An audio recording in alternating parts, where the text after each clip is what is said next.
ছেলেরই কপালে 6 বছরের শিশু সন্তান নবী মুহাম্মদ মায়ের কোলে বসে আছেন পূর্ণিমার চাঁদ আল্লাহুম্মা সাল্লি আলা সাইয়্যিদিনা মাওলানা মুহাম্মদ ওয়া আলা আলি সাইয়্যিদিনা মাওলানা মুহাম্মদ সাল্লাল্লাহু তাআলা আলাইহি ওয়াসাল্লাম। সমস্ত প্রশংসা ও তারিফ সেই মহান রব্বুল আলামিনের দরবারে নিবেদিত, যে রব্বুল আলামিন আজকে আপনাকে আমাকে এই পবিত্র একটি মজলিসে বসার তৌফিক দান করেছেন, তাই শুকরিয়া স্বরূপ বলি আলহামদুলিল্লাহ।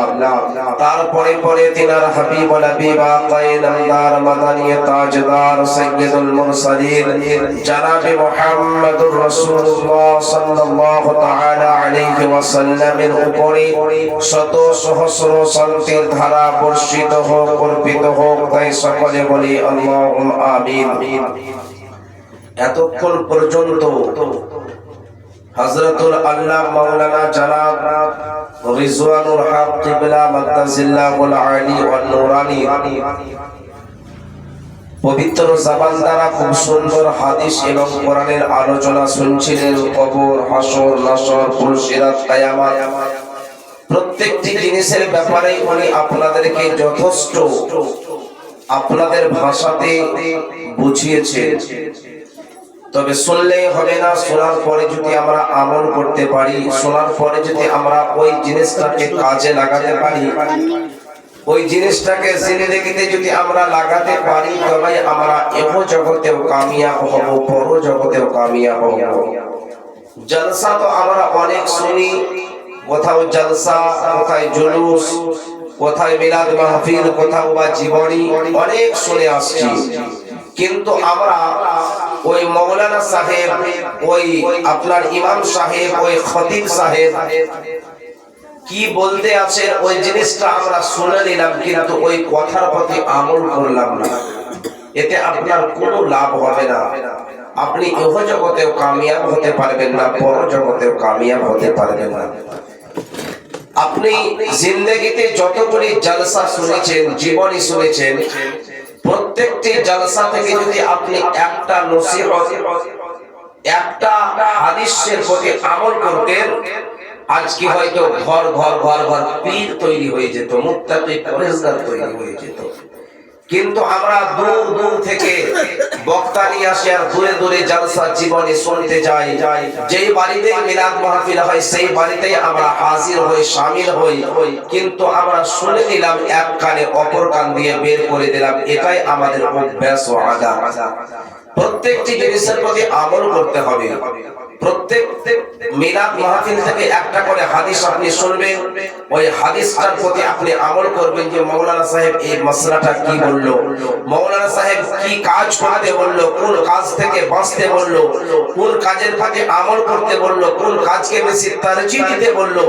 এই সমস্ত জিনিসের প্রতি আমরা যদি যতদিন থেকে আমরা মিলাদ মাহফিল শুনতে আছি যদি করতে থাকতাম, তো আজকে আমাদের এই হাল হতো না। আমরা সকলেই প্রত্যেক বাড়িতে বাড়িতে আমার মা ও বোনেরা পরেজগার মুত্তাকি হয়ে যেতেন। যাই হোক, আমি সেদিকে যাব না। আমি কালামে মাজিদ ফুরকানুল হামিদ থেকে 3টি আয়াতে কারিমা তেলাওয়াত করেছি। আল্লাহ রাব্বুল আলামিন বলেন, লা ইন শাকারতুম লা আযীদান্নাকুম ওয়া লা ইন কাফারতুম ইন্না আযাবি লাশাদীদ। আমি তোমাদেরকে যে জিনিস প্রদান করেছি, যে নিয়ামত দান করেছি, ওই নিয়ামতের তোমরা শুকরিয়া আদায় করো। যদি তোমরা শুকরিয়া আদায় করো তো লাযীদান্নাকুম, আল্লাহ তাআলা বলেন তোমাদের এক গুণ আছে আমি লাখ গুণ করে দিব। তোমাদের করোড় গুণ আছে আমি আরো গুণ করে দিব। তোমাদের এক গুণ আছে আমি 1000 গুণকে বৃদ্ধি করে দিব তোমরা যদি আমার নিয়ামতের শুকরিয়া আদায় করো, আমার নিয়ামতের তোমরা কৃতজ্ঞ পালন করো। ওয়ালা ইন কাফারতুম ইন্না আযাবি লাশাদীদ, আর যদি তোমরা ওই আমার নিয়ামতের শুকরিয়া আদায় না করো, অর্থাৎ আমি যে তোমাদেরকে নিয়ামত দিলাম ওই নিয়ামতের প্রতি তোমরা যদি কোনো ভ্রুক্ষেপ না রাখো, কোনো ভ্যালু না দাও, তো আল্লাহ তাআলা বলেন আমি এমন তোমাদেরকে আযাবের মধ্যে গ্রেফতার করব। ওয়ালা ইন কাফারতুম ইন্না আযাবি লাশাদীদ, আল্লাহ তাআলা আযাবের মধ্যে মুবতালা করে দেবেন যদি আমরা আল্লাহর কৃতজ্ঞতা পালন না করি। আল্লাহ তাআলা পৃথিবীর বুকে ধনওয়ালা বানিয়েছেন, পয়সাওয়ালা বানিয়েছেন, গরীব বানিয়েছেন, দুঃখী বানিয়েছেন, সব রকমের পৃথিবীর বুকে আল্লাহ তাআলা মানুষ পাঠিয়েছেন। পুরো পৃথিবীতে যদি খালি আমিরই পাঠাতেন তো তাহলে এই পৃথিবী চলতো না। পুরো পৃথিবীতে যদি গরীবই পাঠাতেন তবুও পৃথিবী চলতো না। আপনার হাতের মধ্যে 5টা আঙ্গুল আছে, আল্লাহ তাআলা যদি এই 5টা আঙ্গুলকে ছোট বড় না করে প্রত্যেকটি আঙ্গুলকে যদি সমানভাবে করে দিত তো আপনি এই আঙ্গুল দ্বারা কোনো জিনিস ধরতে সক্ষম হতেন না, আপনি এই হাত দ্বারা কোনো জিনিস খেতে সক্ষম হতেন না, এই হাত দ্বারা কোনো জিনিস করতে সক্ষম হতেন না। আল্লাহ রাব্বুল আলামিন মানুষের ফায়দার জন্য, মানুষের লাভের জন্য, মানুষকে কামিয়াব করার জন্য আল্লাহ তাআলা এই হাতের মধ্যে যে 5টা আঙ্গুল দিয়েছে, কোনো আঙ্গুল বড়, কোনো আঙ্গুল ছোট, কোনো আঙ্গুল মাঝারি, দারাদার মিল্লাত ইসলামিয়া, অনুরূপ আল্লাহ তাআলা পৃথিবীর বুকে আমিরও বানিয়েছেন, ফকিরও বানিয়েছেন, গরীবও বানিয়েছেন, মিসকিনও বানিয়েছেন। তো আল্লাহ তাআলা যাকে যেরকম ধন দিয়েছেন, যাকে যেরকম দৌলত দিয়েছেন, তাকে সেই অনুযায়ী আল্লাহ রাব্বুল আলামিনের শুকরিয়া আদায় করতে হবে, কৃতজ্ঞতা জ্ঞাপন করতে হবে।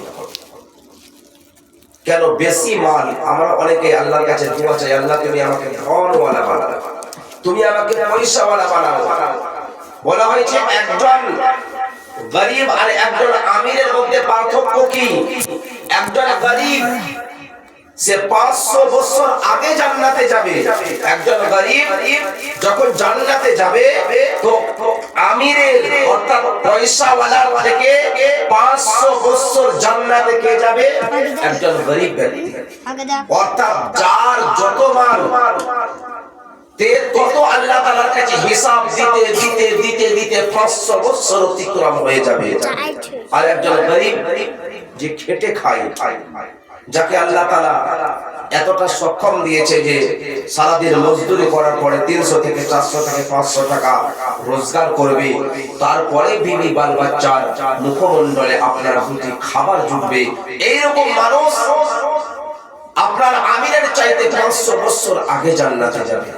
আল্লাহর নবীর জামানাতে একজন সাহাবী ছিলেন যার নাম হলো সালিবা বিন আবি হাতিম। ওই সালিবা বিন আবি হাতিম পয়সাওয়ালা হতে চেয়েছিলেন, আপনার আমির হতে চেয়েছিলেন। একদিন সালিবা বিন হাতিম রাদিয়াল্লাহু তাআলা আনহু নবীর দরবারে হাজির। নবীকে বলেন, ইয়া রাসূলুল্লাহ, আপনি আমার জন্য বরকতের দোয়া করে দেন, আল্লাহ যাতে আমাকে পয়সাওয়ালা বানায়, অর্থশীল বানায়, আমি যাতে আমির হয়ে যাই। সে রাত্রের বেলায় আমিরের স্বপ্ন দেখেছিল, পয়সাওয়ালা হওয়ার স্বপ্ন দেখেছিল। নবী সাল্লাল্লাহু আলাইহি ওয়াসাল্লাম বলেন, সালেবা জিয়াদা মাল कम माल ज्यादा माल से बेहतर है, कम माल ज्यादा माल से बेहतर है। অর্থাৎ তোমার কাছে যে আল্লাহ তাআলা কিছুটা সাথ দিয়েছে, মাল আসবাব দিয়েছে, আর তুমি আমার কাছে মালওয়ালা হওয়ার জন্য বরকতের দোয়া চাইতে এসেছো, তোমাকে আল্লাহ তাআলা যে হালাতে রেখেছে ওই হালাতই তোমার জন্য বেহতার। এর থেকে বেশি তুমি মাল উপার্জন করো তো তুমি হয়তো আল্লাহ এবং আল্লাহর রাসূলকে ভুলে যেতে পারো। দেখবেন মানুষ যখন বেশি সুখী হয়ে যায়, মানুষ যখন বেশি সুখী হয়ে যায়, চারিদিক থেকে যখন শান্তি চলে আসে, ওই ব্যক্তি নামাজকে ত্যাগ করে দেয়, ওই ব্যক্তি আল্লাহর শুকরিয়াকে ছেড়ে দেয়, ওই ব্যক্তি আল্লাহ এবং আল্লাহ রাসূলকে ভুলে যায়। আর একজন মানুষ যখন আপনার তানদাস্তির মধ্যে পড়ে, একজন মানুষ যখন আপনার পেরেশানি তাকলিফ ও আলাম ও মুসিবতের মধ্যে পড়ে, তখন বেশি বেশি আল্লাহকে কি করে ডাকতে থাকে। আল্লাহ যদি কোনো মানুষকে তন্দুরুস্ত বানায়, সেহাতিয়াব বানায়, দিল তরতাজা মানুষ জওয়ান বানায়, তো ওই ব্যক্তি উঠতে বসতে আল্লাহকে কিন্তু ইয়াদ করবে না। আর যখন ওই ব্যক্তি বুড়াপা চলে আসবে, হাত জবাব দিয়ে দিবে, পা চলবে না, মুখ চলবে না, খাবার খেলে হজম হবে না, ওই ব্যক্তি তখন বেশি বেশি করে আল্লাহকে ইয়াদ করতে হবে, কারণ সে মুসিবতে পড়েছে। তো অনুরূপ যখন আল্লাহ তাআলা আপনাকে ধন দিয়ে দিবে, তখন আল্লাহ এবং আল্লাহ রাসূলকে ভুলে যাবে। তো ওই সালেহ আল্লাহর নবীকে বলেন, ইয়া রাসূলুল্লাহ, আপনি আল্লাহর দরবারে দোয়া করে দেন, আল্লাহ যাতে আমাকে পয়সাওয়ালা বানায়। আল্লাহর নবী জনাবে মুহাম্মদুর রাসূলুল্লাহ সাল্লাল্লাহু তাআলা আলাইহি ওয়াসাল্লাম বরাবর ওই সালেহ বিন আতিবকে বলেন, সালেহ, তোমাকে আল্লাহ তাআলা যে মাল দিয়েছে, যে ধন দিয়েছে, যে দৌলত দিয়েছে, এটা নিয়ে তুমি জিন্দেগি গুজারা করো কেন? তোমার জন্য এই মালই হলো বেহতার। হযরতে সালেহ ততক্ষণের জন্য নবীর দরবার থেকে চলে গেলেন, কিন্তু হযরতে সালেহর অন্তরের মধ্যে মালের মহব্বত, ধনের মহব্বত, মাল ও আসবাবের মহব্বত এমন ভাবে যেন ঢুকে গিয়েছে, হযরতে সালেহ রাতের বেলায় যেন ঘুম আসে না। সকাল হয়ে গিয়েছে, দৌড়াতে দৌড়াতে নবীর দরবারে হাজির। নবীকে বলেন, ইয়া রাসূলুল্লাহ, ইয়া হাবিবাল্লাহ, হুজুর গো, আপনি একবার আল্লাহর দরবারে আমার জন্য দোয়া করে দেন, আল্লাহ তাআলা যাতে আমাকে মালওয়ালা বানায়, আল্লাহ যাতে আমাকে ধনওয়ালা বানায়, পয়সাওয়ালা বানায়। হযরতে সালেহ রাদিয়াল্লাহু তাআলা আনহু আমার নবীর কাছে ওয়াদা করতে আছেন, ইয়া রাসূলুল্লাহ, আল্লাহ যদি আমাকে পয়সাওয়ালা বানায়, আমি গরীবদের খেয়াল রাখবো, আমি মিসকিনদেরকে খাওয়াবো, আমি জরুরতমন্দের জরুরতকে পুরা করব। ইয়া রাসূলুল্লাহ, আমার ধন দৌলতকে আমি গরীবদের পিছনে লাগিয়ে দেব। নবী সাল্লাল্লাহু আলাইহি ওয়াসাল্লামের কাছে যখন এই উহুদ দিনে এই ওয়াদা করলো, আমার নবী আল্লাহর দরবারে হাত উঠিয়ে বলেন, আল্লাহুম্মা রযুকনা সালবাতা মালা, হে রব্বুল আলামিন, তুমি সালেহকে তুমি মাল এবং ধন দৌলত দান করো। আল্লাহর নবীর দোয়া কবুল হয়ে গেল। হযরতে সালেহ একটি বকরি কিনলেন, বকরি, ছাগলের বাচ্চা, গাভীর ছাগল কিনলেন। তো ওই গাভীর ছাগল যখন কিনলেন, ওই গাভীর ছাগল বাচ্চা হলো, একটা বাচ্চা হলো, ওই বাচ্চা থেকে আবার বাচ্চা হলো, তার বাচ্চা থেকে আবার বাচ্চা হলো। হযরতে সালেহ আল্লাহর নবীর পিছনে 5 ওয়াক্তের নামাজ পড়তেন।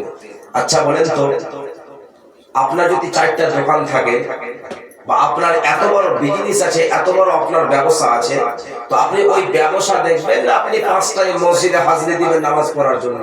অসম্ভব, পারবেন না। 5 টাইম নামাজ পড়তে পারবেন না, সময় বার করতে পারবেন না, কারণ আপনার এত বড় ব্যবসা, আপনি ব্যবসা সামাল দিবেন না, আপনি নামাজে হাজিরা দিবেন, নামাজ পড়ার সময় পাবেন না। দুনিয়া দাঁড়ি করার সময় পাবেন, কিন্তু দিন দাঁড়ি করার সময় পাবেন না। হযরতে সালেহ যখন মাল ছিল না, ধন ছিল না, হযরতে সালেহ 5 ওয়াক্তের নামাজ আল্লাহর নবীর পিছনে বা জামাত অর্থাৎ জামাতের সহিত পড়তেন। যখন হযরতে সালেহর মালের জন্য আমার নবী দোয়া করলেন, বরকতের দোয়া, হযরতে সালেহ বকরি কিন্তু আস্তে আস্তে আস্তে আস্তে বাড়তে লাগলো। যখন বকরি বাড়তে লাগলো, তখন তার আরো খাতির শুরু হয়ে গেল, পরিশ্রম শুরু হয়ে গেল। হযরতে সালেহ বকরি বাচ্চা বেড়ে যায়, বরকত দেয়, জোহরের নামাজ ছেড়ে দেয়, আরো মাল বেড়ে যায়, আসরের নামাজ ছেড়ে দেয়, আরো মাল বেড়ে যায়, মাগরিবের নামাজ ছেড়ে দেয়, আরো মাল বেড়ে যায়, এশার নামাজ ছেড়ে দেয়, আরো মাল বেড়ে দেয়, ফজরের নামাজ ছেড়ে দেয়। নামাজ পড়ার সময় তো নাই। এতগুলি বকরিকে, বকরি চড়াতে যায় জঙ্গলে, আবার নিয়ে আসে, বকরির আপনার সেবা যত্ন এই করে করে হযরতে সালেহ 5 ওয়াক্তের নামাজকে কি করলো? মাল ধনের জন্য ছেড়ে দিল।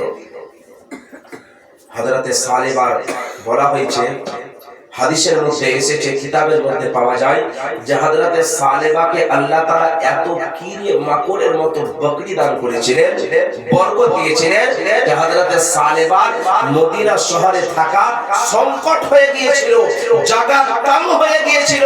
হযরতে সালেবা সমস্ত হাজার হাজার বকরি নিয়ে জঙ্গলের দিকে চলে গিয়েছেন। যখন জঙ্গলের দিকে চলে গিয়েছেন, মদিনা শরীফে আর কিন্তু আসে না, এমনকি জোহরে নাই, আসরে নাই, মাগরিবে নাই, এশাতে নাই। হযরতে সালেবা জুম্মা পর্যন্ত ছেড়ে দিলেন। কি করলো? জুম্মা পর্যন্ত ছেড়ে দিল।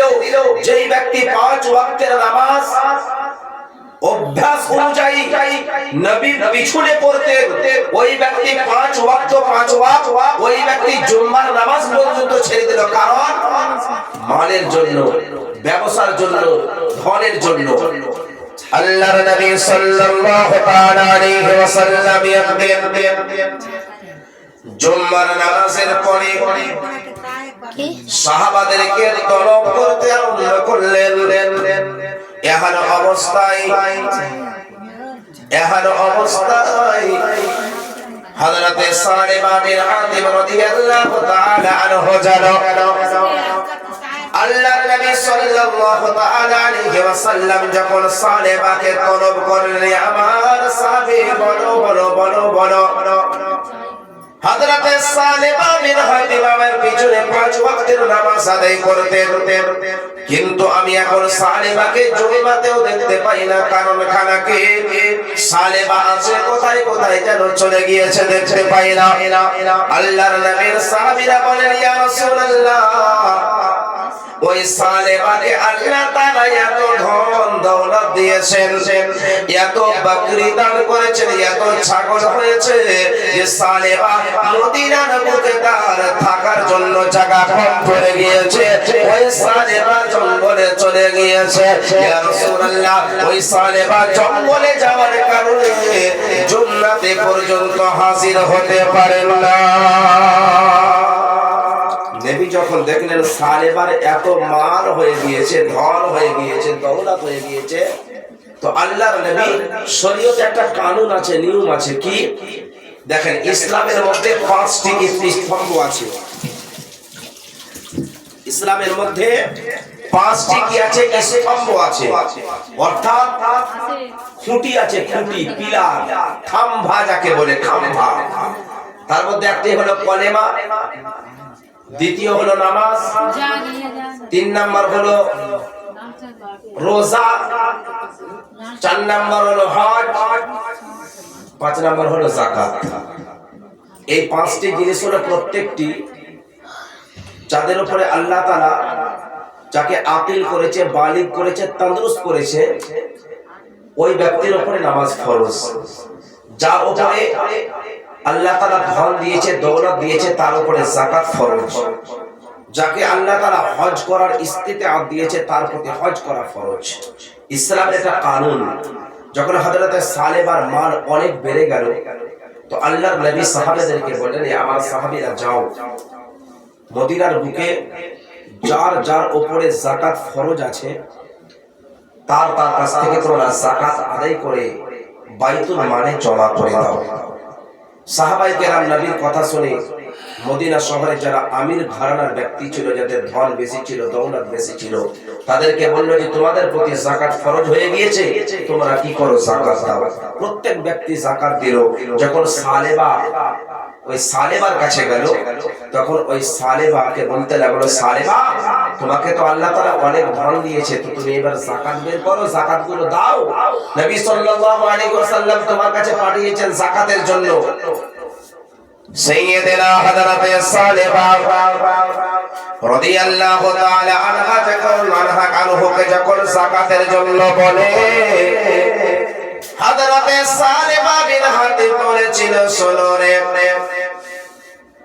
আমি যাকাত তোমাদেরকে দেব না, আমি চিন্তা ভাবনা করব, গৌর ফিকির করব, আমার যদি মন খারাপ চাই তো আমি যাকাত দেব, নচেত আমি তোমাদেরকে যাকাত দেব না, এটা যাকাত নয়, বরং তোমরা আমার কাছ থেকে ট্যাক্স নিতে এসেছো। হযরত সালেমা যাকাতের ইনকার করে দিল। কোন ব্যক্তি যদি যাকাতের ইনকার করে সে ব্যক্তি কাফের হয়ে যাবে।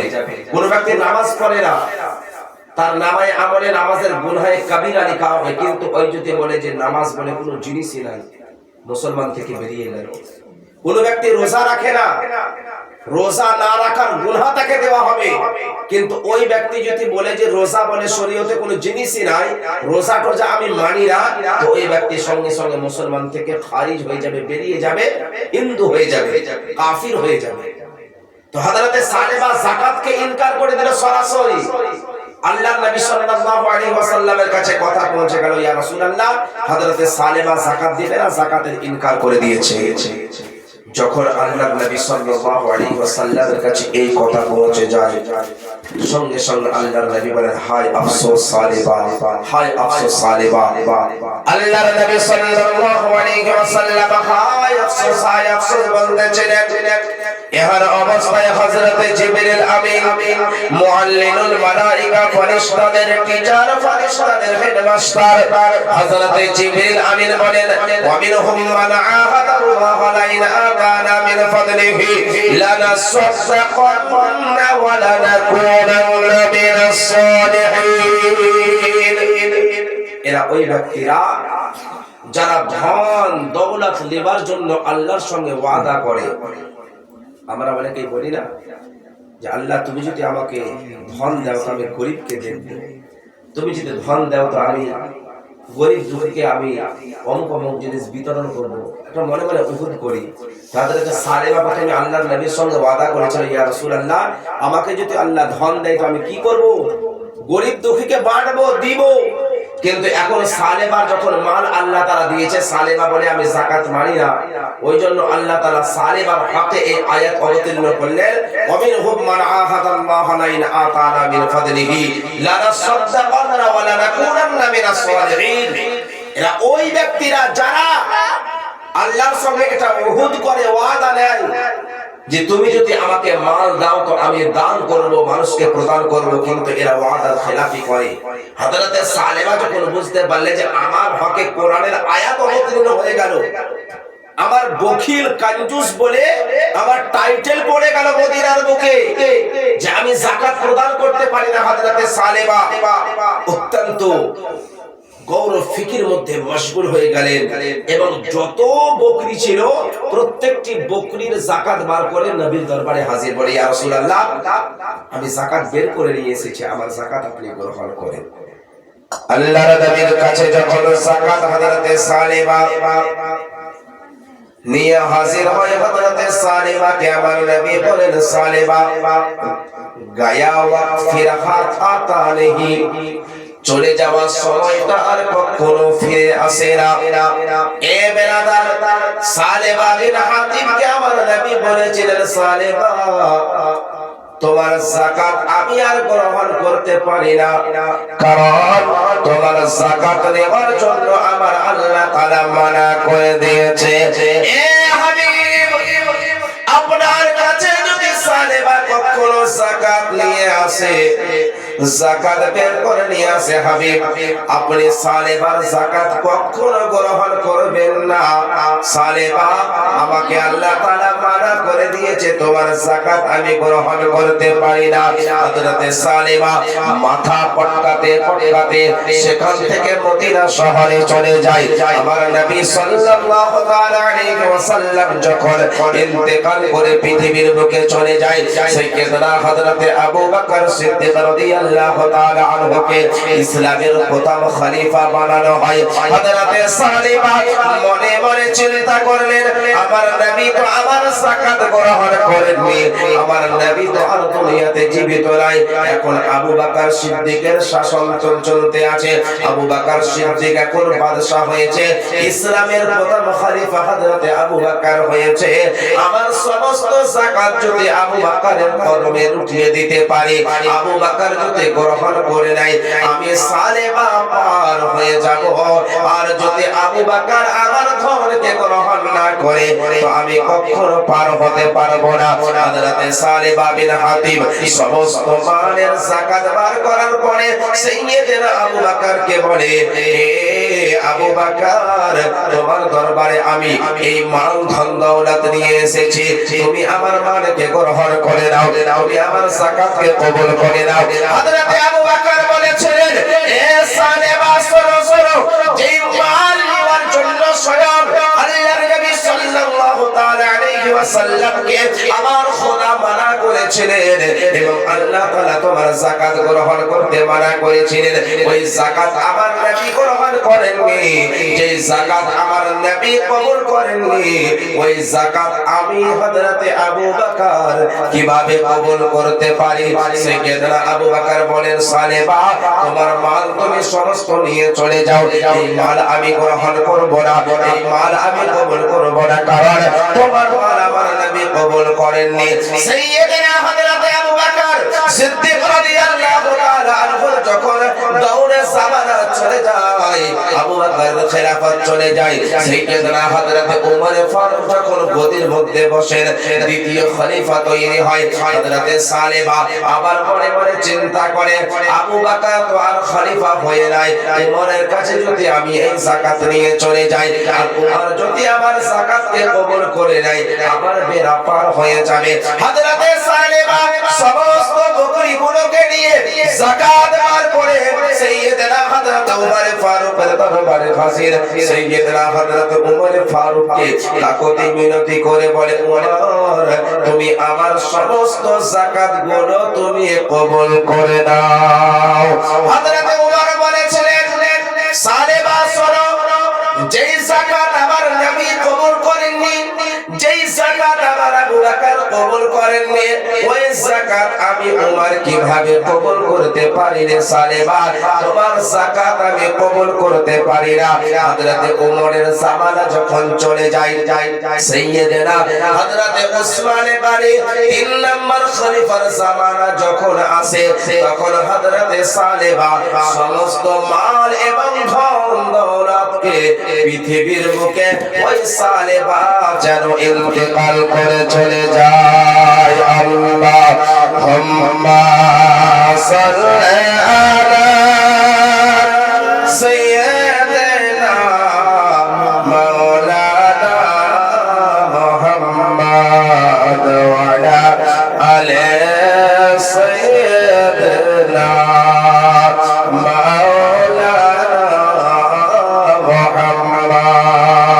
জীবনের অন্তিম কালে আজরাইলা সিয়া সোনার জীবন যাবে রে লইয়া, সোনার জীবন যাবে রে লইয়া, জীবনের অন্তিম কালে আজরাইলা সিয়া সোনার জীবন যাবে রে লইয়া, সোনার জীবন যাবে রে লইয়া। কত যত্ন যাবে তবে ঘরেতে রাখিলে, তাহার লাগে দুঃখ কষ্ট কতই না সহিলে। আর আছে তোমার ফাঁকি দিয়া, আছে তোমার ফাঁকি দিয়া, পাখি গেল রে উড়িয়া, সোনার জীবন যাবে রে লইয়া, সোনার জীবন যাবে রে লইয়া। মাটির বাড়ি মাটির ঘর মাটির বিছাওনি, মাটির বাড়ি মাটির ঘর মাটির বিছাওনি চতুর্দিকে দেখবি মুমিন বাসের ছাউনি। কি করবেন ঘর বানিয়ে, অট্টালিকা বানিয়ে, টাইলস বসিয়ে, এসি লাগিয়ে, এয়ার কন্ডিশন করে, এত প্রপার্টি করে কি করবে? চক্ষু বন্ধ হলে সমস্ত জিনিস আপনার দুনিয়াতেই থেকে যাবে, কিচ্ছু যাবে না। আজকে যে এই বাড়ির যে কি নাম, আনিজা খাতুন না কি নাম বললেন, আনিজা বেওয়া নাকি, যাই হোক মারহুমাকে আল্লাহ জান্নাতবাসী করুন, উনি যে আজকে চলে গিয়েছেন, সঙ্গে কি কিছু নিয়ে গেছেন? কেউ বলতে পারবে যে সঙ্গে কানের দুটো দুল নিয়ে গেছে, বা হাতের বালা নিয়ে গেছে, বা হার নিয়ে গেছে, বা কোনো টাকা পয়সা বা জমি নিয়ে গেছে? কিচ্ছু নিয়ে যায়নি। কবি বলেন কি, এসেছো তুমি খালি হাতে, যাইবে খালি হাতে, আর শুধু মাত্র সাদা কাফন চাইবে তোমার সাথে। এসেছো তুমি খালি হাতে, চাইবে খালি হাতে, আর শুধু মাত্র সাদা কাফন চাইবে তোমার সাথে। আর আমল ছাড়া তোমার সাথে কিছুই যাবে না, আর আমল ছাড়া তোমার সাথে কিছুই যাবে না। হবে মাটির বিছানা রে তোমার আসল ঠিকানা, হবে মাটির বিছানা রে তোমার আসল ঠিকানা। প্রত্যেক ব্যক্তি খালি হাতে এসেছে, আবার খালি হাতে যাবে। কিছুক্ষণের জন্য একজন বুজুর্গ বলেছেন যে প্রত্যেক ব্যক্তির তিনটি কাপড় হলো হিস্সা, তার অংশের মধ্যে তিনটি কাপড় পড়বে। যদি পুরুষ হয় তো তিনটি, আর যদি মহিলা হয় তো পাঁচটি। এটাই তার হিস্সা, এটাই সে ওয়ারাসাতে পাবে, বাকি আর কোনো জিনিস পাবে না। ওটাও আবার কবরে গিয়ে কি হবে? পচে যাবে, সরে যাবে, নষ্ট হয়ে যাবে। আর পৃথিবীর বুকে যেই ভালো কাজ করেছে, আমালে খায়ের করেছে, যদি নামাজ পড়েছে, নামাজ কাজে যাবে, যদি রোজা রেখেছে, রোজা কাজে আসবে, যদি হজ করেছে, হজ কাজে আসবে, যদি যাকাত দিয়েছে, যাকাত কাজে আসবে, যদি গরীব মিসকিনকে খাওয়িয়েছে, এতিমদেরকে মোহাব্বত করেছে, ইমাম মাওলানা হাফেজ ওয়ালি আলেম তালিব ইলমদেরকে ভালোবেসেছে, বড়দের আদব করেছে, বাচ্চাদের স্নেহ করেছে, তো এই সমস্ত জিনিসগুলোই কবরে কাজে আসবে, বাকি কোনো জিনিস কাজে আসবে না। সমস্ত জিনিস যেটা উপার্জন করেছিল, ওই সমস্ত জিনিস পৃথিবীর বুকে বিলীন হয়ে থেকে যাবে। ওই 3.5 হাত মাটির কবরে প্রত্যেক ব্যক্তিকে শুতে হবে, শুতে হবে না? দেখেছেন কাউকে কবর দিয়েছে তো আপনার পয়সাওয়ালা, কিন্তু কবর দিয়েছে তো ওকে কি করেছে? আপনার ভালো করে ইটের গাঁথনি দিয়ে, ভালো করে তার কবরের মধ্যে লাইটিং দিয়ে, আলো দিয়ে, এসি লাগিয়ে তাকে রেখেছে? কখনো না। এটা দস্তুর। পৃথিবীতে আপনি যতই আমির ওয়ালা হোক না কেন, যতই আপনি অট্টালিকা ওয়ালা হোক না কেন, তাকে ওই 3.5 হাত কবরের মধ্যে কি করতে হবে? শুতে হবে। 3.5 হাত কবরই তার অংশ, তার হিস্সা। তাই কবি এটাই বলেন, জীবনের অন্তিম কালে আজরাইল আসিয়া, সোনার জীবন যাবে রে লইয়া। মাটির বাড়ি মাটির ঘর মাটির বিছাওনি, চতুর্দিকে দেখবি মুমিন বাসের ছাউনি। কি করে পথ রইবি রে ভাই, কি করে পথ রইবি রে ভাই, অন্ধকার কবরে শুইয়া। সোনার জীবন যাবে রে লইয়া, সোনার জীবন যাবে রে লইয়া। অবশেষে একটি কথা শোনো গ্রামবাসী,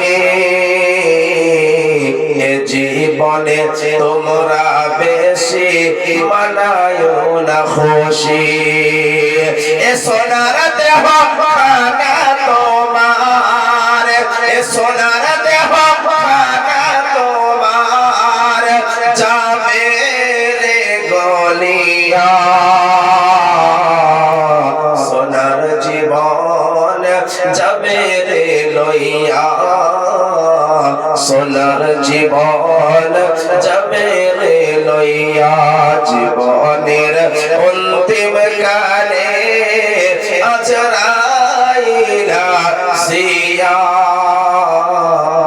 সোনার জীবন যাবে রে লইয়া সোনার জীবন যাবে রে লইয়া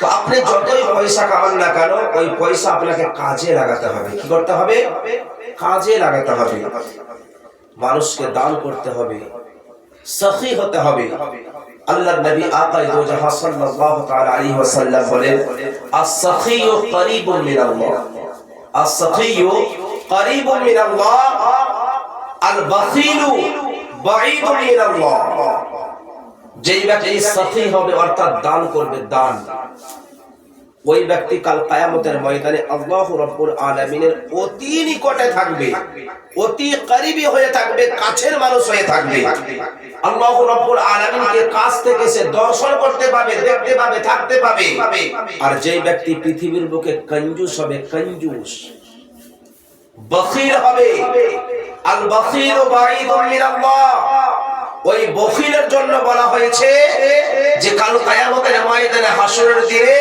আল্লাহ রাব্বুল আলামিনের কাছ থেকে বহু দূরে থাকবে তো কোন এমন ব্যক্তি আছে যে আল্লাহ রাব্বুল আলামিনের করিব হতে চায় না কাছে হতে চায় না তো আল্লাহর নবী একটাই ফর্মুলা বলেছেন কি যে তোমরা বেশি বেশি করে দান করবে তাদেরকে সখী বলা হয় আল্লাহ রাব্বুল আলামিন যখন এই সমগ্র পৃথিবীকে কি করেন তৈরি করেন সর্বপ্রথমে আল্লাহ তাআলা পানি বানিয়েছেন আর ওই পানির উপরে এই পৃথিবীটাকে কি করেছেন রেখেছেন কচুর কচুর পাতা দেখেছেন কচুর পাতাতে যখন বৃষ্টির পানি পড়ে আমাদের এলাকাতে কচু খুব হয় পুরো জমি একদম কচু 100 বিঘা 200 বিঘা কচুই লাগানো আছে তো ওই কচুতে যখন পানি পড়ে আসমানের পানি তখন ওই পানি পড়ার জন্য ওই কচুর পাতার টলমল করে মানে থাকতে পারে না পানিটা পড়ে যায় তো আল্লাহ রাব্বুল আলামিন যখন এই সমগ্র পৃথিবীকে বানিয়েছিলেন বানানোর পরে যখন এই আপনার পানির উপরে যখন রেখেছিলেন তখন ওই জমিনখানা হিলাধুলা করছিল হারকাত দিচ্ছিল তখন আল্লাহ রাব্বুল আলামিন ওই জমিনকে স্থির করার জন্য ওই জমিনকে ভালোভাবে রাখার জন্য আপনার চারি সাইডে কি করলেন পাহাড়কে তৈরি করলেন পাহাড় পর্বত এবং পেরেক হিসাবে কি করলেন মেরে দিলেন যখন পেরেক হিসাবে মেরে দিলেন আর দুনিয়াটা স্থির হয়ে গেল থেমে গেল ফেরেশতা মণ্ডলী আল্লাহকে বলেন রব্বুল আলামিন তুমি এই পাহাড়ের চাইতেও কি কোনো শক্তিশালী জিনিস তৈরি করেছো যে এত বড় দুনিয়াটাকে সামান্যতম পর্বতে স্থির করে দিল দাঁড়িয়ে দিল আর হারকাত দিচ্ছে না এর থেকে শক্তিশালী কোন জিনিস তৈরি করেছো আল্লাহ রাব্বুল আলামিন বলেন আমার ফেরেশতা শোনো রে আমি এর থেকেও শক্তিশালী জিনিস তৈরি করেছি আল্লাহর ফেরেশতারা জিজ্ঞাসা করেন রব্বুল আলামিন এর থেকেও শক্তিশালী তুমি পৃথিবীর বুকে আর কি যেন তৈরি করেছো তখন আল্লাহ রাব্বুল আলামিন বলে যে আমি এই পাহাড়ের চাইতে শক্তিশালী লোহাকে বানিয়েছি কি বানিয়েছি লোহাকে আমি এই পাহাড়ের চাইতে শক্তিশালী বানিয়েছি আচ্ছা বলেন তো লোহার যদি হাতুড়া করে আর ওই হাতুড়া দ্বারা পাহাড়কে ভাঙা হবে কি হবে না দেখছেন না সৌদি আরবে বড় বড় পাহাড়কে কেটে কেটে কি করছে এখন রাস্তা তৈরি করছে রাস্তা ক্রেন দিয়ে ডোজার দিয়ে বুলডোজার দিয়ে ওই জিনিস তো লোহার জিনিস তো ওই বড় বড় পর্বতকে কেটে কেটে কি করছে সৌদি আরবের বাদশা রাস্তা তৈরি করছে যাতে মানুষের এই রাস্তা দিয়ে যেতে কোন রকমের অসুবিধা না হয় তো আল্লাহ বলেন এই পর্বতের চাইতে বেশি শক্তিশালী আমি লোহাকে বানিয়েছি আল্লাহর ফেরেশতা বলেন রব্বুল আলামিন এই লোহার চাইতে শক্তিশালী তাকতওয়ার জিনিস কিছু বানিয়েছো? বলে হ্যাঁ, আমি এই লোহার চাইতে শক্তিশালী আগুনকে বানিয়েছি। আগুন। বলে রব্বুল আলামিন আগুনের চাইতেও শক্তিশালী কিছু বানিয়েছো? বলে হ্যাঁ, আগুনের চাইতেও শক্তিশালী তাকতওয়ার জিনিস আমি পানিকে বানিয়েছি।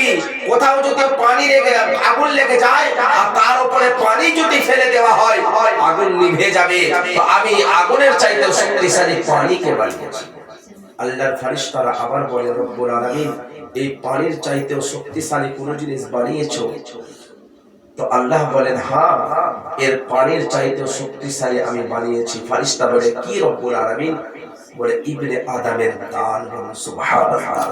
কোন ব্যক্তি যখন দান করবে, বলা হয়েছে এক হাতে দান করলে অপর হাত যাতে বুঝতে না পারে, এই রকম যখন কোন আমার বান্দা বান্দীরা আল্লাহর রাস্তায় খরচ করবে, কোন গরিবের পিছনে খরচ করবে, কোন ইমামের পিছনে খরচ করবে, কোন মাওলানার পিছনে খরচ করবে, কোন দুঃখীর পিছনে খরচ করবে, কোন ইয়তীমের পিছনে খরচ করবে, আল্লাহ রাব্বুল আলামিন বলেন লোহা চাইতে শক্তিশালী ওই দানকে বানিয়েছি, আগুনের চাইতে শক্তিশালী ওই দানকে বানিয়েছি, ওই পর্বতের চাইতে শক্তিশালী আমি ওই দানকে বানিয়েছি। তোমরা এমন ভাবে দান করবে, এক হাতে দান করবে, অপর হাত যাতে না বুঝতে পারে দান করবে।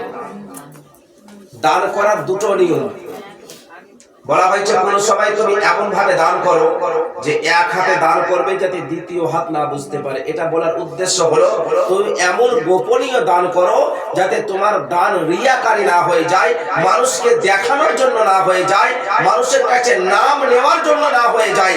মানুষ যাতে এটা তোমার অন্তরের মধ্যে না হয় যে আমি দান করব, মানুষ আমাকে দানশীল বলবে, আমি দান করলে মানুষ আমাকে সাথী বলবে, এই নিয়ত যাতে তোমার অন্তরের মধ্যে না থাকে। আবার এমন সময় বলা হয়েছে যে তুমি মানুষকে দেখিয়ে দান করো। ওটা কোন সময়? হয়তো একটা মজলিস বসে আছে, হয়তো জুম্মার দিন আছে, মাওলানা সাহেব মসজিদের জন্য কালেকশন করছে, বলছে কিন্তু কেউ দান দিচ্ছে না। তো ওই সময় হয়তো এমন একজন ব্যক্তি 1000 টাকা দান করে দিল, তো ওর দেখা দেখে আরো 5টা মানুষ কি করলো, 5000 টাকা দান করে দিল। এই লোক দেখানো দান, মানুষকে দেখিয়ে দান, ওই পজিশনে আপনার জায়েজ আছে, চলবে। আর এমন দান বলা হয়েছে যে ডান হাতে করবে তো বাম হাত যাতে না বুঝতে পারে, বাম হাতে করবে তো ডান হাত যাতে না বুঝতে পারে। as-sakhiyyu qaribun min Allah, al-ba'id al-bakhil ba'idun min Allah। সাখী বান্দা আল্লাহর করিব হয়, নিকটবর্তী হয়, আর আপনার বখিল বান্দা আল্লাহর বহু দূর হয়। বেরাদার মিল্লাত ইসলামিয়া, আল্লাহ তাআলা আমাদেরকে আল্লাহ তাআলা আমাদেরকে পয়সাওয়ালা সকলকে বানিয়েছে, কিন্তু দিলওয়ালা বানায়। আমাদের দরওয়াজার মধ্যে যদি কোনো মিসকিন আছে, কোনো ফকির আছে, তো আমরা কি করি? তাকে আমরা উল্টো পাল্টা বলি, সেখান থেকে বিতাড়িত করে দিই। আমরা ফাতেমার জিন্দেগি পড়ি, আমরা ফাতেমার জিন্দেগি পড়ি, হযরতে ফাতেমাতুজ জোহরার জীবনী পড়ি। হযরতে ফাতেমাতুজ জোহরা এক দিন পুরো দিন অনাহারে থেকেছে। হযরতে ফাতেমাতুজ জোহরা রাদিয়াল্লাহু তাআলা আনহা আপনার 3 দিন পর্যন্ত অনাহারে থেকেছে। হযরতে ফাতেমার বাড়িতে কোনো খাবার জোটেনি, কোনো খাবার আসেনি, কোনো দানা পানি, কোনো খেজুর, কোনো রকমের জমের আটা বা গেহুর আটা বা রুটি হযরতে ফাতেমার বাড়িতে জুটেনি। তবু হযরতে ফাতেমাতুজ জোহরা রাদিয়াল্লাহু তাআলা আনহা কোনদিন আল্লাহর ইবাদত থেকে গাফিল হননি। কিন্তু আল্লাহ তাআলা আমাদেরকে এত দিয়েছেন যে আজকাল কোনো মানুষ বলতে পারবে যে আমি কোনো একবেলা না খেয়ে ঘুমাই? কেউ বলতে পারবে না। আল্লাহ তাআলা প্রত্যেক ব্যক্তিকে যথেষ্ট দিয়েছে, কিন্তু আমরা আল্লাহ তাআলার শুকরিয়া আদায় করতে জানি না। আমরা নামাজই পড়ি না। আল্লাহ তাআলা আমাদেরকে এত সুখে রেখেছে যে তবু আমরা নামাজকে ছেড়ে দিই, নামাজকে তার করে দিই। সাইয়্যিদা হযরতে ফাতেমাতুজ জোহরা রাদিয়াল্লাহু তাআলা আনহা 3 দিন পর্যন্ত অনাহারে থাকতেন, তবু হযরতে ফাতেমা কোন ওয়াক্তের নামাজকে কাজা করতেন না, কোন ওয়াক্তের নামাজকে তারক করতেন না, কোন ওয়াক্তের নামাজকে ছেড়ে দিতেন না। এমনকি হযরতে ফাতেমাতুজ জোহরা রাদিয়াল্লাহু তাআলা আনহার জন্য বলা হয়েছে যে হযরতে ফাতেমাতুজ জোহরা 5 ওয়াক্তের নামাজ তো নামাজ, হযরতে ফাতেমা যোহরা তাহাজ্জুদের নামাজ পর্যন্ত কোনদিন কাজা করতেন না। তাহাজ্জুদের নামাজ এমন ভাবে হযরতে ফাতেমা যোহরা কোরআন তেলাওয়াতের হতেন, তাসবিহ মধ্যে মশগুল হতেন, সাজদার মধ্যে রত হতেন। হযরতে ফাতেমা যোহরা একটা সাজদা শেষ হতো না, দিন হয়ে যেত। হযরতে ফাতেমা যোহরা 2 নাম্বার সাজদা করার সময় পেতেন না। আল্লাহর দরবারে দোয়া করতেন এবং বলতেন, রব্বুল আলামিন, সমগ্র পৃথিবীর মানুষের জন্য, তোমার বান্দা এবং বান্দীদের জন্য তুমি 2টা সাজদা রেখেছো, আর তোমার হাবিবের বেটি ফাতেমা যোহরা রাদিয়াল্লাহু তাআলা আনহার জন্য একটা সাজদা রেখেছো। আজকে আমরা নামাজ থেকে দূরে, নামাজ থেকে এত গাফিল হয়ে গেছি যে আজকে আমরা নামাজ পড়তে আমাদেরকে এত সুস্তি লাগে, কাহিনী লাগে যে আমরা নামাজ পড়ি না। না জানি নামাজে কি এমন আপনার আছে বলতে পারবো না যে মানুষ এত কেন নামাজটাকে সুস্তি করে। কিন্তু নামাজ যদি আপনি না পড়েন, আপনার কিন্তু ইহকালও পড়া হবে না, পরকালও পড়া হবে না। আর নামাজ যদি না পড়েন তো আপনার কবরের মধ্যে আজদাহা সাবকে নিযুক্ত করা হবে। কেমন করে ঘুমাও তুমি,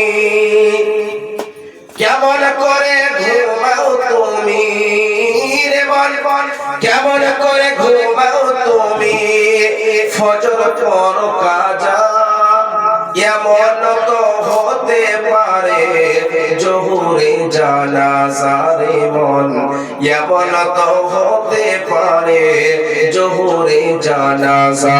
হতে পারে না? হতে পারে কি পারে না? অবশ্যই পারে। হয়তো ফজরের টাইমে ঘুমিয়ে গিয়েছেন, ফজরের টাইমে ঘুমিয়ে গিয়েছেন, আপনার আর ঘুম ভাঙেনি, ওই ঘুমে ঘুমিয়ে গিয়েছেন, মরণের ঘুমে। আর জোহরের সময় আপনার জন্য মাইক এলান হচ্ছে যে জোহরের পরে আপনার কি হবে, জানাজা হবে। কেমন করে ঘুমাও তুমি,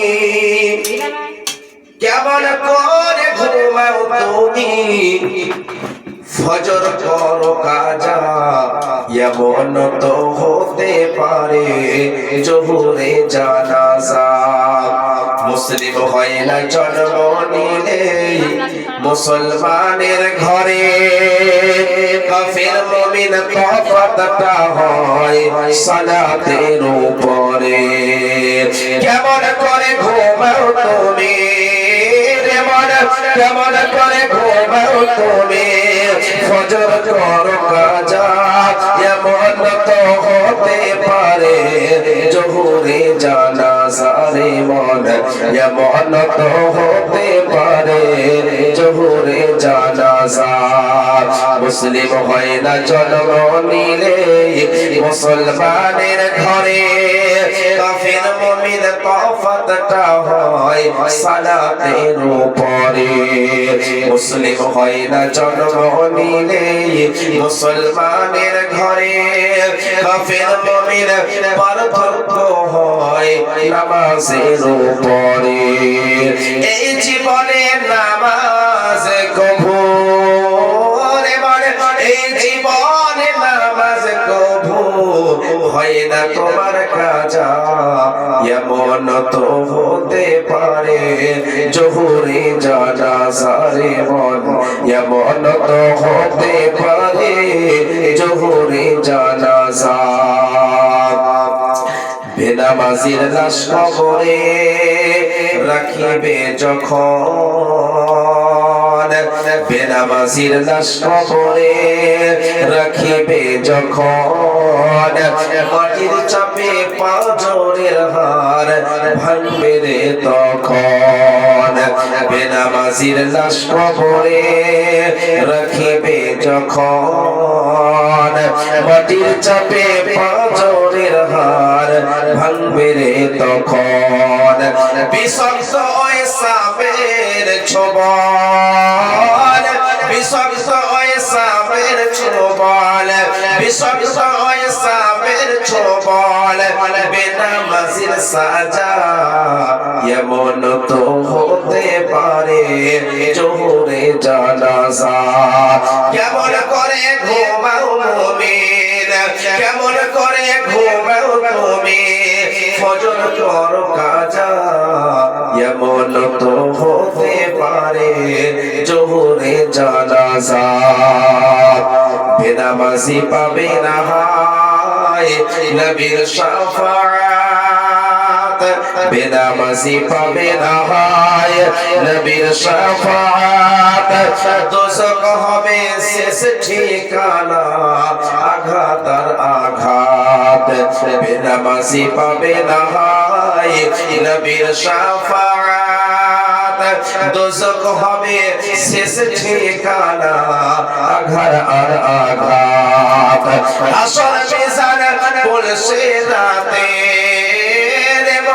হাসর মিজান পুলসে রাতে নেই তো কোনো জাজা এমন তো হতে পারে জোহরে জানাজা মুসলিম হয় না জন্ম নিলে মুসলমানের ঘরে কাফির মুমিন তফাতটা হয় সালাতের উপরে এই জীবনে নামাজ কবু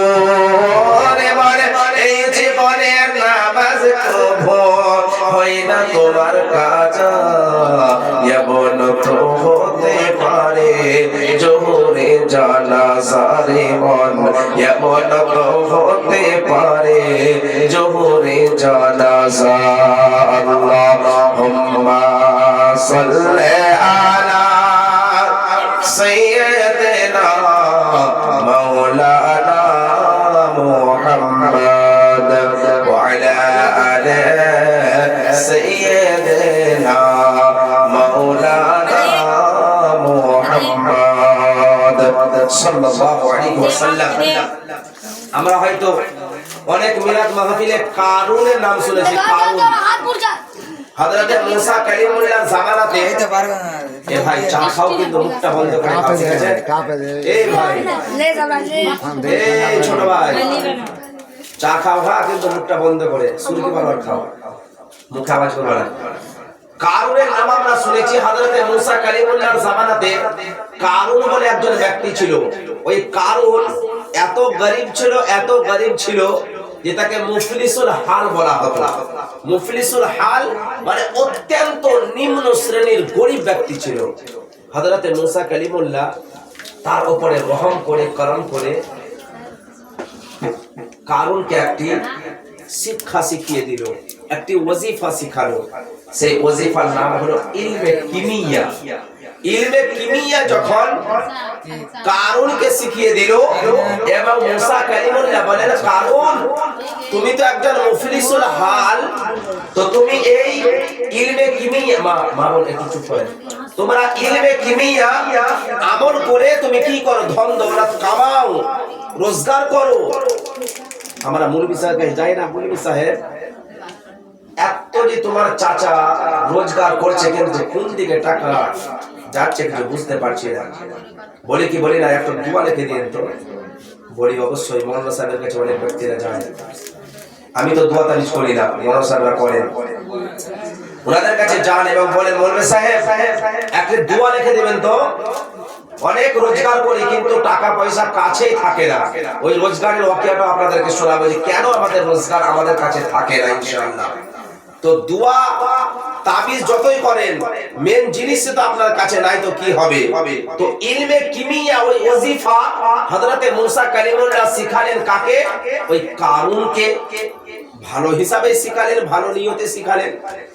ওই কারণ ইলমে কিমিয়াকে আমল করতে করতে করতে করতে এমন ধন দৌলত ওয়ালা হলো যে আল্লাহর কোরআন বলে, ওয়া আতাইনাহু মিনাল কুনুজি মা ইন্না মাফাতিহাহু লাতানু বিল উসবাতি উলিল কুওয়া। আল্লাহ তাআলা কারুনকে এত ধন দিয়েছিলেন, এত দৌলত দিয়েছিলেন যে তার গোদামের চাবি, গোদামের মাল না, গোদামের কি চাবি। আপনার একটা ঘরে যদি অনেক মাল থাকে তো আপনি হয়তো দরজার মধ্যে দুটো তালা মেরে রাখবেন বা তিনটে তালা মেরে রাখবেন বা চারটা রাখবেন। তো চারটা যদি তালা হয় তো একটা তালার তিনটা চাবি হয়। হ্যাঁ, তো তিন চারে কটা হয়? 12টা, তাই তো? তো 12টা চাবি হবে একটা রুমে। তো কারণের জন্য বলা হয়েছে যে আতাইনাহু মিনাল কুনুজি মা ইন্না মাফাতিহাহু লাতানু বিল উসবাতি উলিল কুওয়া।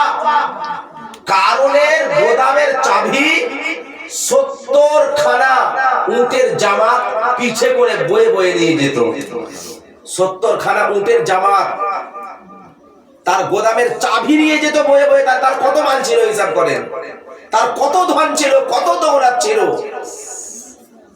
কারণ কি আল্লাহ তাআলা অনেক ধনওয়ালা বানিয়েছিলেন। আল্লাহ তাআলা পৃথিবীর বুকে কয়েকটা ধনওয়ালা বানিয়েছিলেন। একটা ফেরাউন, একটা সাদ্দাদ, একটা নমরুদ, একটা বাখতে নাজার, একটা হযরত সুলাইমান আলাইহিস সালাম, একটা সেকান্দার বাদশা, একটা কারুন। এই ব্যক্তিদেরকে আল্লাহ তাআলা অনেক ধনওয়ালা বানিয়েছিলেন। তার মধ্যে হযরত সুলাইমান আলাইহিস সালাম সবথেকে ধনওয়ালা, দৌলতওয়ালা ছিলেন। উনি একজন নবী ছিলেন। তারপরে সেকান্দার বাদশা, যিনি পুরো পৃথিবীকে আপনার সীসা দিয়ে ঘিরে দিয়েছেন, ওই সেকান্দার বাদশা। তো কারুন কে একদিন হযরত মুসা কালিমুল্লাহ বলেন যে কারুন, তুমি তো অনেক ধনওয়ালা হয়েছো, দৌলতওয়ালা হয়েছো, তো এবার কি করো? ওয়া আহসিন কামা আহসানাল্লাহু ইলাইক, যেরকম আল্লাহ তাআলা তোমার প্রতি ইহসান করে এত মাল দিল, তো তুমি এবার ইহসান করে গরীবদেরকে বিতরণ করো। তখন কারুন বললেন, ক্বালা ইন্নামা উতিতুহু আলা ইলমিন ইনদি, মুসা তোমার গলত ফাহমি, আমাকে আল্লাহ তাআলা ইহসান করেনি। আমি নিজের বলে, নিজের ট্যালেন্টের দ্বারাতে আমি এত মাল রোজগার করেছি। আচ্ছা বলেন তো, আপনাকে যদি আল্লাহ গরীব থেকে আমির বানায়, তো আপনি কি বলবেন? আপনি এটাই বলবেন যে আল্লাহ তাআলা আমাকে দিয়েছে বলে হয়েছে।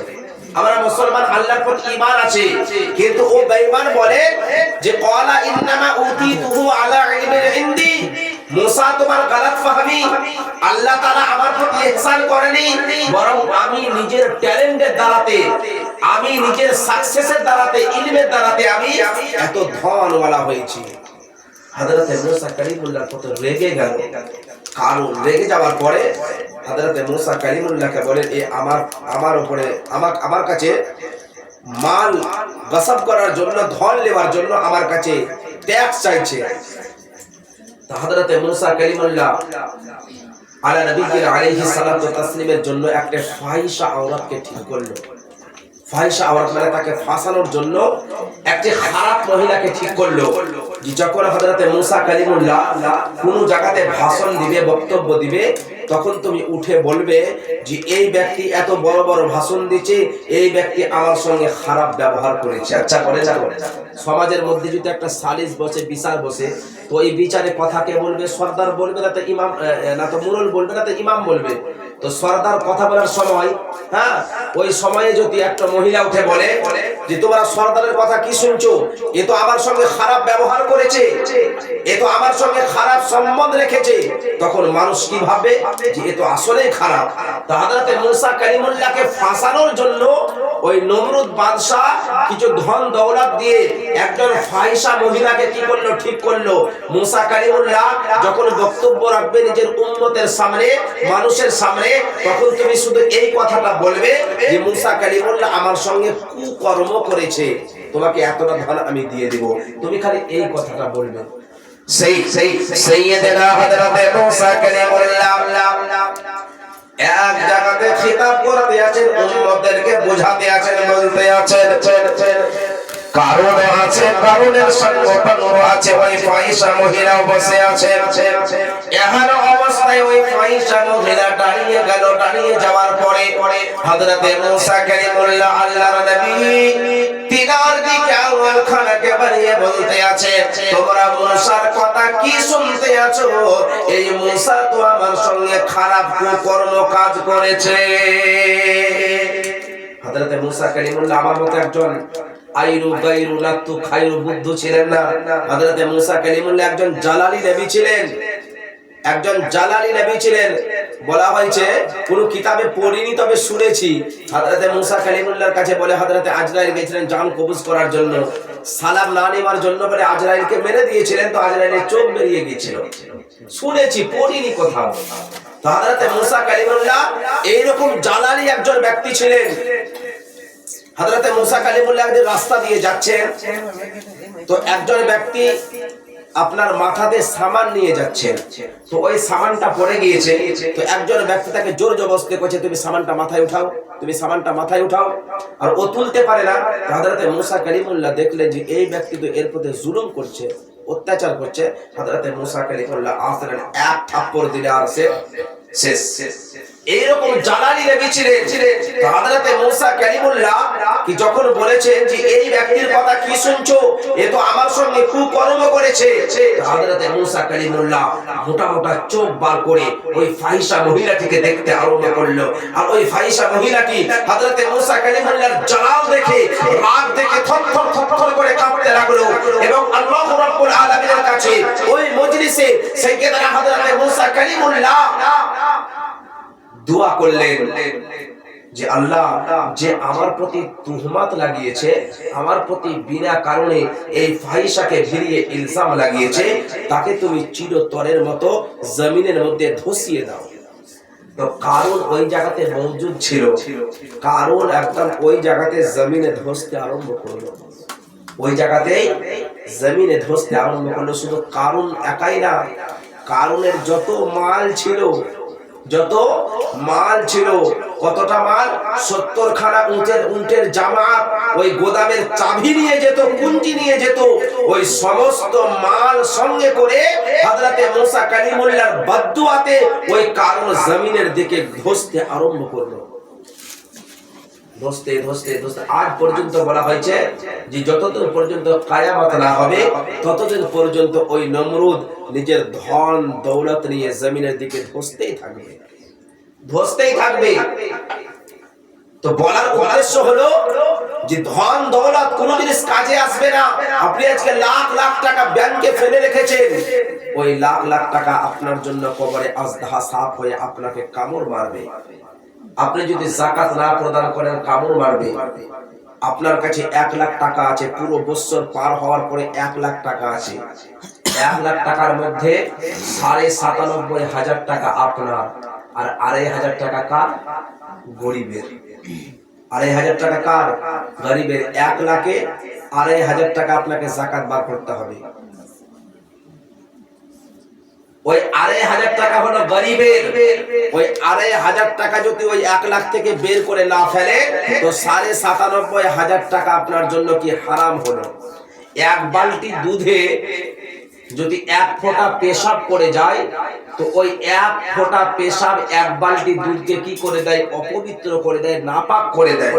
অনুরূপ ওই 97,500 এর মধ্যে যে 2,500 টাকা মেল হয়ে আছে, ওর 2,500 টাকা যদি আপনি বের করে না দেন তো আপনার জন্য সমস্ত টাকা অপবিত্র হলো, আপনার জন্য খাওয়া হারাম হলো। আর এই সমস্ত টাকা যখন আপনি কবরে যাবেন তখন আপনার জন্য আজদাহা সাফ হবে। যখন কবরে যাবেন আপনার জন্য এই টাকা আপনার জাহান্নামে যাওয়ার জারিয়া হবে।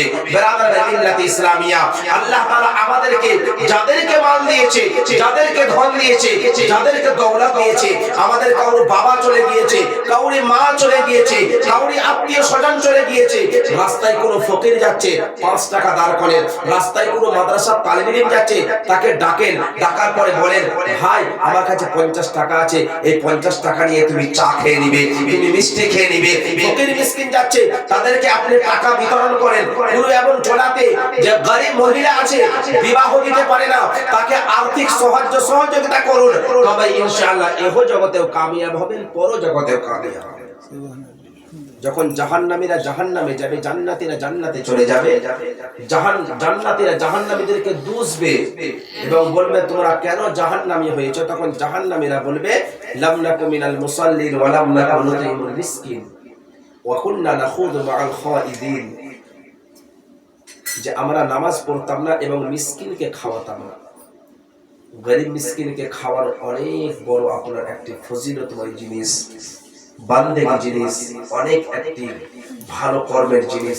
সাইয়্যিদা হযরতে ফাতেমা এর ফজিলত জানতেন, তার জন্য হযরতে ফাতেমাতুজ জোহরা রাদিয়াল্লাহু তাআলা আনহার বাড়িতে যদি কোনো সাইল আসতেন, ওনার বাড়িতে যদি কোনো ভিক্ষুক আসতেন, ওনার বাড়িতে যদি কোনো মিসকিন আসতেন, কোনো ফকির আসতেন, তো হযরতে ফাতেমাতুজ জোহরা রাদিয়াল্লাহু তাআলা আনহার বাড়ির দরওয়াজা থেকে আজ পর্যন্ত কোনো ফকির আপনার ওয়াপাস ফিরে যাননি। হযরতে ফাতেমাতুজ জোহরা রাদিয়াল্লাহু তাআলা আনহা উনাকে খুশি করে বিদায় দিয়েছেন। আজকে যদি আমি রান্নার কাজে ব্যস্ত থাকি আর একটা ফকির যদি বলে মা আমাকে কিছু চাল দাও তো, ওখান থেকে আমরা রেগে বলে তুমি দেখতে পাও না আমি রান্না করছি, যদি আমাদের বিড়ি দেওয়ার সময় হয় আর বিড়ি এখন হয়তো মুড়তে পারি না, ওই সময় একটা ফকির হাজির, তখন বলি যে তুমি দেখতে পাও না আমি এখন কাজের মধ্যে ব্যস্ত আছি, আমার হাত বন্ধ আছে, আমি এখন সময় না, তুমি চলে যাও। এইভাবে আমরা বলি। কিন্তু খোদা না খাস্তা ওই ব্যক্তি যদি ফকির না হয়, ওই ব্যক্তি যদি আল্লাহ রাব্বুল আলামিনের কোনো ফারিস্তা হয়, যে ফারিস্তা যে আল্লাহ তাআলা তাকে পরীক্ষা করার জন্য আপনার দ্বারে পাঠিয়েছেন আর আপনি তাকে ওয়াপস ফিরিয়ে দিলেন, তো আপনার হালাতটা অবস্থাটা কি হবে? আমরা বখিল হই না, কাঞ্জুস হই না, আমরা দিল দরিয়া হই। আল্লাহ রাব্বুল আলামিন আমাদেরকে ধন দিয়েছেন, দৌলত দিয়েছেন, আমরা কি করি? দান করি। আমি এই ভাইকেও বলবো যে তোমার মা চলে গিয়েছে, তুমি যথারীতিভাবে মায়ের জন্য তুমি দান করতে থাকবে, কারণ এটা হলো সিলসিলা। তুমি যদি আজকে তোমার মায়ের কবর জিয়ারত করো, তোমার সন্তানেরা তোমার ইন্তেকালের পরে তোমার সন্তানেরা তোমার কবর জিয়ারত করবে। আজকে যদি তোমার মায়ের জন্য তুমি দান করো, তো তোমার সন্তানেরা তুমিও ইন্তেকাল করার পরে কি করবে? তোমার জন্য দান করবে। আল মাইয়াতু কাল গরীব, আল্লাহর নবী সাল্লাল্লাহু তাআলা আলাইহি ওয়াসাল্লাম বলেন, আল মাইয়াতু কাল গরীব, মাইয়াত হলো তিলকার মতো। একটা স্রোতে নদীতে একটা আপনার হরিণ পড়ে গিয়েছে বা কোনো একটা যন্ত্র পড়ে গিয়েছে, আর ওই যন্ত্র খোঁজাখুঁজি করছে কোনো একটা পাতাঙের, কোনো একটা কাঁড়ির, কোনো একটা আপনার লোকরির। যদি আমি ওই লোকরিতে চাপতে পেতাম, তো ওই লোকরির সহযোগিতাতে আমি কি করতাম? কিনারাতে লেগে যেতাম, আমার প্রাণ বেঁচে যেত। অনুরূপ একজন মাইয়াতকে গরীব বলে তাসবিহ দেওয়া হয়েছে, যে একজন মাইয়াত ডুবার মতো, ওই মাইয়াতের সাহারা চায়, আর ওই মাইয়াতের সাহারা হলো সাদকা, ওই মাইয়াতের সাহারা হলো দান, ধন, দৌলত। যখন আমি একজন ফকিরকে দান করবেন, একজন গরীবকে দান করবেন, একজন মাদ্রাসার ইমামকে, আপনার মাদ্রাসার তালিবে ইলমকে দান করবেন, একজন মসজিদের ইমামকে যখন আপনি দান করবেন, তখন আল্লাহ তাআলা ওর বদৌলতে আপনার মায়ের জন্য যদি দান করেন, মাকে উঁচু মাকাম দান করবেন, বাবার জন্য যদি দান করেন, বাবাকে উঁচু মাকাম দান করবেন। তার জন্য আমি বলবো, তুমি যতটাই পারো না কেন, তুমি মায়ের জন্য, বাবার জন্য, যারাই চলে গিয়েছে আত্মীয় স্বজন, আজকে তারা যদি না থাকতো, এই পৃথিবীর বুকে কোনো সন্তান আলো দেখতে পেত না। তার জন্য তুমি যথারীতি ভাবে তোমার মাতা এবং পিতার জন্য যথেষ্টভাবে দান করবেন। ইনশাআল্লাহ আল্লাহ তাআলা এই দানের বদৌলতে তোমার মাতা এবং পিতাকে জান্নাতবাসী করবে। শুধু ইনাকেই নয়, প্রত্যেক ব্যক্তিকে বলবো যে আমরা মায়ের জন্য দান করি, মায়ের জন্য নফল রোজা রাখি, মা বাবার জন্য নফল নামাজ আদায় করি। এটা করা যায়, নফল রোজাও রাখা যায়, নফল নামাজও পড়া যায়, এবং মা বাবার জন্য দান খায়রাতও করা যায়, করি। এবং সদা সর্বদাই আমরা যখনই নামাজ পড়ব, আল্লাহর দরবারে একটাই দোয়া করব, রব্বিরহামহুমা কামা রব্বায়ানি সগীরা। রব্বুল আলামিন যেরকম শৈশবকালে আমার মা এবং বাবা আমাদেরকে লালিত পালিত করেছিল, অনুরূপ রব্বুল আলামিন আমার মা কবরস্থ হয়ে গিয়েছে, আমার বাবা কবরস্থ হয়ে গিয়েছে, তুমি তাদেরকে তোমার রহমতের কোলে লালিত পালিত করো। আজকে আমরা 40 চাহারুমে আমরা লাখ লাখ টাকা খরচ করি না, কিন্তু আমরা মানুষকে খাওয়ানোর জন্য খরচ করতে দ্বিধাবোধ করি না। কিন্তু যখন আমাকে কোনো দান করার সময় আসে, তখন আমাদের খুব আঘাত লাগে, বাপরে এত টাকা দিয়ে দিব। আজকে অনেক মারা ইন্তেকাল করে চলে যায়, তাদের কবরে পড়াই না টাকার জন্য। 40 দিন আপনার তার মা এবং বাবার কবরে পড়ানো দরকার, 40 দিন পর্যন্ত বাড়িতে পড়ানো দরকার, পারেন তো কবরস্থানে পড়ানো দরকার না? অনেক বাড়িতে পড়ায়, কিন্তু অনেক বাড়িতে পড়ায় না, কারণ টাকা লাগবে। আরে যে মা বাবার জন্য তুমি দুনিয়াতে এত কিছু পেলে, যে মা বাবার জন্য এত ধন দৌলত প্রপার্টি পেলে, ওই মা বাবার জন্য সামান্য 5টা থেকে 6টা হাজার খরচ করতে তোমার প্রেস্টিজে লেগে গেল। কার জন্য তুমি এত ধন কামালে, কার জন্য তুমি এত দৌলত কামালে? যে একটা মাদ্রাসা তালিবে ইলম বা একজন ইলম শিক্ষা করনেওয়ালা বা একজন হাফিজ, একজন ইমাম তোমার বাড়িতে 40 দিন পড়বে, সামান্য 4000-5000 টাকা দিতে তোমার কি ভাই গায়ে ব্যথা হয়ে যায়? না, এটা কখনো করবেন না। ৫,০০০ টাকা ইউ আসবে ইউ যাবে। আপনি একটা বন্ধুদেরকে নিয়ে হোটেলে যাবেন, 2 জন 3 জন খাবেন, আপনার ২৫০০ ২,০০০ টাকা উড়ে যাবে, যাবে না? উড়ে যাবে। আপনি আপনার ফ্যামিলিকে নিয়ে আপনি শপিং মলে যাবেন, আপনি 2-4টা জিনিস কিনবেন, আপনার ৫,০০০ করে মা বাপই থাকবে না। তো আপনি সন্তানের জন্য খরচা করতে পারলেন, মানুষকে খাওয়ানোর জন্য খরচা করতে পারলেন, মা বাপের জন্য আপনি খরচা করতে পারবেন না? অবশ্যই পারবেন। আমরা করব, আমরা দিল দেখাবো। মা বাপের জন্য আজকে যদি আমরা খরচ করি, তো আমাদের আনেওয়ালা পিঢ়ি, আনেওয়ালা যারা সন্তান আছে, তারা অবশ্যই খরচ করবেন। আপনি আপনাকে আমাকে সকলকে যাতে আল্লাহ তাআলা সূরা থেকে বেশি বেশি আমল করার তৌফিক দান করেন। আমিন।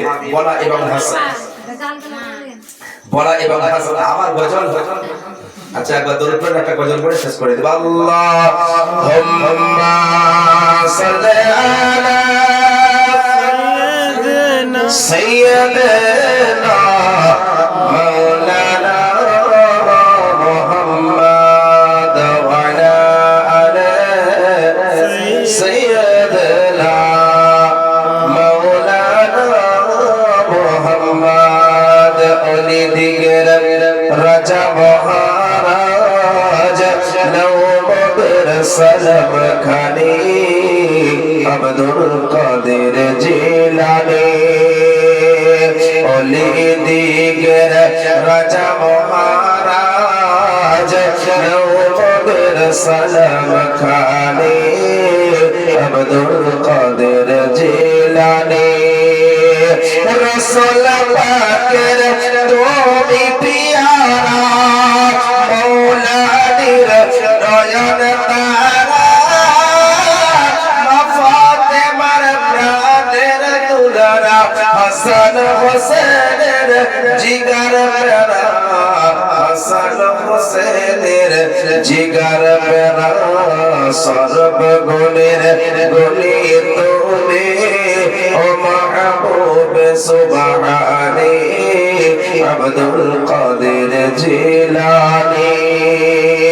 ওলি দিগর রাজা মহারাজ নওমদের সালাম খানি আব্দুল কাদের জিলানী। মুসিবতে পড়িয়া আমি, মুসিবতে পড়িয়া আমি ডাকি তোমায় দস্তগীর, আর মুহূর্তেতে মাদদ করো ও গোদের বড় পীর, ও গোদের বড় পীর। নাই তুলনা বিশ্বে তোমার পীরনি পীর লশরি আব্দুল কাদের জিলানী। রোজ হাসরের কঠিন দিনে তুমি যে মোদের আশা, তোমার কৃপায় যাব আমরা মনে রাখি ভরসা, মনে রাখি ভরসা। তাই তো তোমায় তোয় চোপে, তাই তো তোমায় তোয় চোপে, তোমারি কদম খানি আব্দুল কাদের জিলানী। ওলি দিগর রাজা মহারাজ নওমদের সালাম খানি আব্দুল কাদের জিলানী। নবী ছাড়া জন্নত পাবি না, প্রিয় নবীকে ভুলে যেও না। নবী ছাড়া জন্নত পাবি না, প্রিয় নবীকে ভুলে যেও না। আল্লাহ তাআলা বলেন কুরআনে, যা আছে আসমান ও জমিনে। আল্লাহ তাআলা বলেন কুরআনে, যা আছে আসমানো সামিনে সবকে তোমার অধীনে প্রিয় নবীকে ভুলে যেও না নবী ছিলেন মায়ের পেটে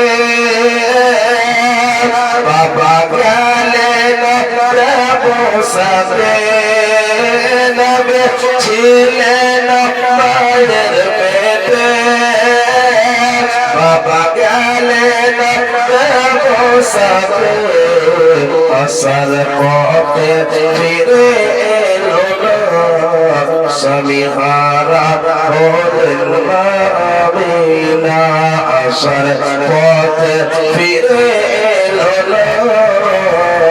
স্বামী হারা হলেন আমিনা বাবা বলেন ও আমিনা আমি থাকতে চিন্তা করো না বাবা বলেন ও আমিনা আমি থাকতে চিন্তা করো না যিনি আছেন তোমার গর্ভেতে সারা বিশ্বে তুলনা হবে না নবী ছাড়া জান্নাত পাবে না প্রিয় নবীকে ভুলে যেও না নবী এলেন এ দুনিয়াতে চার নারী এলেন খুদবাতে নবী এলেন এ দুনিয়াতে চার নারী এলেন খুদবাতে নারীগুলো এতই সুন্দরী দেখে নবীজির দেওয়ানা নবী ছাড়া জান্নাত পাবে না প্রিয় নবীকে ভুলে যেও না নবী ছাড়া জান্নাত পাবে না প্রিয় নবীকে ভুলে যেও না আল্লাহুম্মা সাল্লি আলা সাইয়্যিদিনা মাওলানা মুহাম্মদ ওয়া আলা আলি সাইয়্যিদিনা মাওলানা মুহাম্মদ সাল্লাল্লাহু আলাইহি ওয়াসাল্লাম আল্লাহু রাব্বুল আলামিন আপনাকে আমাকে শোনার মতন দুটাই আছে একটাই বলে হয়নি হবে না নাহলে ঘরে ঘরে ওটা শুনি আকাশ আজ লাল হইল যেন রহমতেরি বরণ নীল আকাশ আজ লাল হইল যেন রহমতেরি বরণ ইমাম হোসেন শহীদ হলো ইমাম হোসেন শহীদ হলো নানাজির শরীয়তের কারণ নীল আকাশ আজ লাল হইল যেন রহমতেরি বরণ দেড় শতখানা চিঠি দিয়া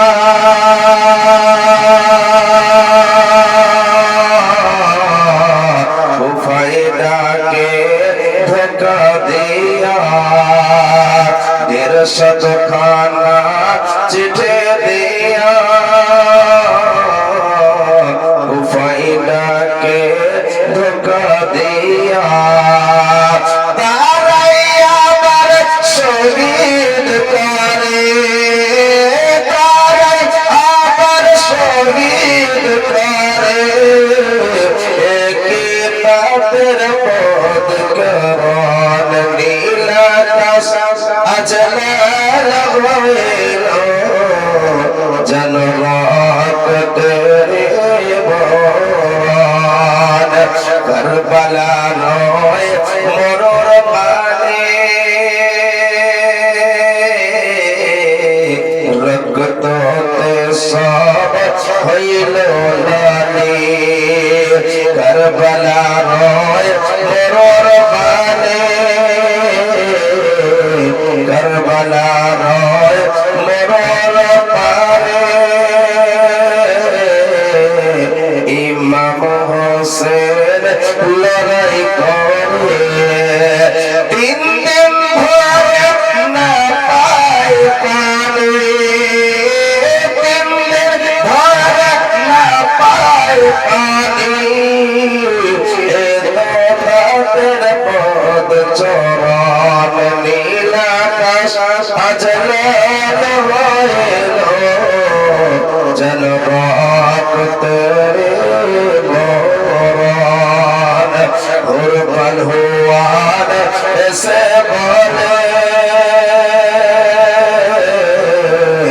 মোর ইমামের কদম খোলে একটু খানি পেলাম আমি একটু খানি পেলাম আমি জমিতাম তার কদম নীলাকাশ আজ লাল হইল যেন রক্তের বরণ কারবালা নয় মরুর পানে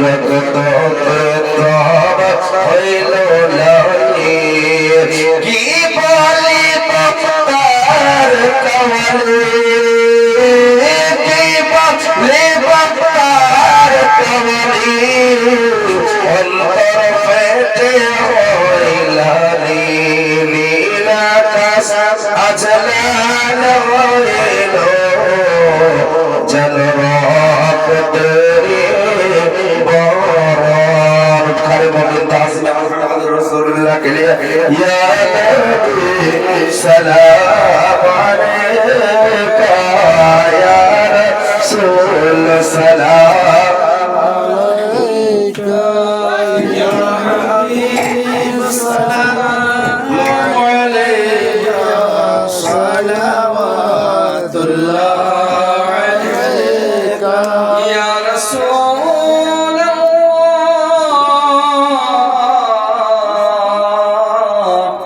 ইয়া হাবিবি আফগা তশরীফ লানা ওয়াক্ত भी इतना सुहाना जगमगा उठा ज़माना उड़ेगा तीती तराना या नबी सलाम अलैका या रसूल सलाम अलैका या हबीब सलाम अलैका सलावतुल्लाह अलैका الصلاة والسلام عليك يا رسول الله الصلاة والسلام عليك حبيب الله وعلى أصحابك بلغ الله بكماله كشف الحجاب بكماله حسنات الجميع خصاله صلى الله عليه وآله وسلم